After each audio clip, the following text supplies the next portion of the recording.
desa dan dengan kota-kota besar, kesempatan itu masih sama-sama ada. Nggak coba belajar ini.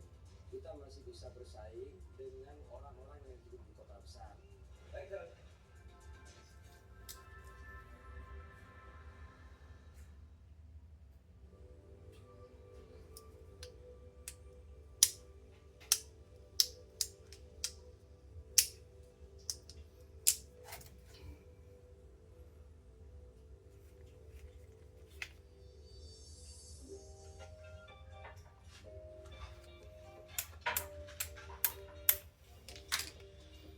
kita sekarang tuh lagi ada di Kawah Putih, apa namanya, alam apa ya, salah satu tempat wisata yang hits gitu ya di Bandung, Jawa Barat kayak gitu.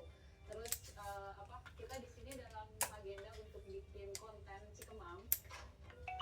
29-year-old Nur Aziza has a fresh approach to marketing. Nah, kita nanti bakal bagi-bagi ke mereka. Jadi, kak, kita dari Cikemang mau apa, cukup ya bahasa basi biasa. Terus nanti mereka cicipin, nanti kita tanyakan semuanya jawabannya kayak gitu. Pas banget ya kan suasananya ya. Oke, sudah. Are you ready guys?